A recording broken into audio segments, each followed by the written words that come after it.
গরম পানির মধ্যে আমি এখন গোস্তটা ঢেলে দেবো, যেহেতু এটা আইস হয়ে গেছে তাড়াতাড়ি সরার জন্য। আর তারপর এটা এটা জীবাণু থাকলে জীবাণুটা সরে, ময়লা বাইরে হয়ে গেছে গোস্ত থেকে। যখন গোস্তটা আমি গরম পানির মধ্যে ঢেলে দিয়েছি, 2টা পেঁয়াজ 1 কিলো গোস্তর সাথে, গোস্তটাও এসে টমেটো দেবো, 10-12টা কাঁচামরিচ ঢেলে দেবো। এখন 3টা আস্তা রসুন, এখানে আছে দারচিনি, এলাচি, লং, হোয়াইট পেপার, নটম্যাগ ঢেলে দেবো।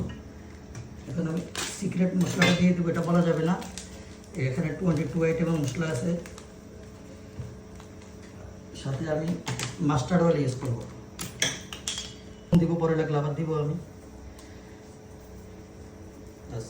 দেখেন অসাম। এখন আমি এটা চুলায় বসিয়ে দিব একটু ডিম করে।